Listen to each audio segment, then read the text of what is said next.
C'est dingue comme tu le sens en le lisant à voix haute en fait. Je suis éducateur spécialisé et on est ici au Café Curieux, qui est un café associatif tenu par des bénévoles, dont certains sont patients en psychiatrie. Et Marco il vient tous les jours, donc on a appris à se connaître, on a beaucoup discuté ici au café et j'ai senti qu'il aimait bien jouer avec les mots, donc je lui ai parlé d'écriture, puis il a commencé à m'envoyer des textes sur mon téléphone en fait. Je ramenais mon téléphone le matin et j'avais un texte. Après tu m'as envoyé ça et tu... Il est bien, en plus j'aime bien celui-là. En fait, j'écris ce qui me passe par la tête. C'est vrai qu'il y a la maladie quand même, le chemin. Enfin, moi je dis maladie entre guillemets toujours parce que pour moi c'est même plus une maladie, c'est vraiment une quête, une spiritualité. Enfin voilà, c'est vrai qu'il y a des symptômes, c'est vrai qu'il y a tout ça.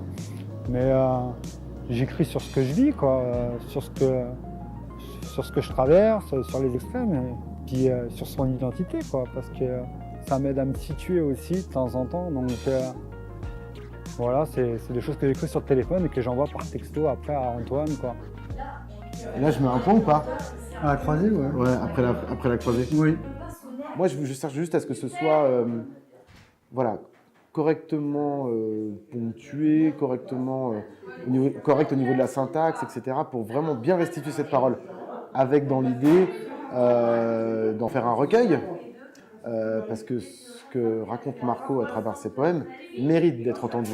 Donc je dirais que la chose principale, c'est faire entendre une voix, en fait, tout simplement. Moi, c'est toujours une trace de son passage, quoi. Voilà, ça aura peut-être, c'est pas un gros impact, mais bon, voilà, ça, pour moi, ça impacte ma vie quand même un petit peu. Ouais. Ça a une petite résonance qui est plutôt positive, quoi. Une dépendance. J'ai fait des efforts quand même. J'ai mis un peu de ponctuation. C'est pas les efforts, c'est les progrès. J'appelle ça des progrès, moi, pas les efforts. Putain, c'est juste que j'arrive pas à l'écrire ce mot. Schizophrène? Ouais, trop compliqué. Je crois que j'ai pas réussi à l'écrire non plus. Tout, c'est... Faut bien que tu serves à quelque chose. Hein. Si, sincèrement, les textes n'avaient pas été intéressants au-delà même de la situation de Marco, je serais pas en train de les taper dans un carnet, quoi. C'est que pour moi, la langue, sa langue, la façon qu'il a de s'exprimer, dit quelque chose un petit peu de nous tous. J'emploie pas le terme universel parce que je suis toujours un peu... Faut se méfier des grands mots, mais il y a quelque chose dans les questions qu'il pose, dans la façon qu'il a de les mettre en mots, qui nous concerne tous. Du coup, là, moi, ça m'intéresse. Au-delà même de savoir si il y a schizophrénie ou pas, ça dépasse ce cadre. C'est-à-dire qu'on n'est pas en train d'éditer le livre de quelqu'un qui serait atteint de schizophrénie. On cherche à faire lire la parole d'un écrivain, de quelqu'un qui est en train de s'inventer écrivain.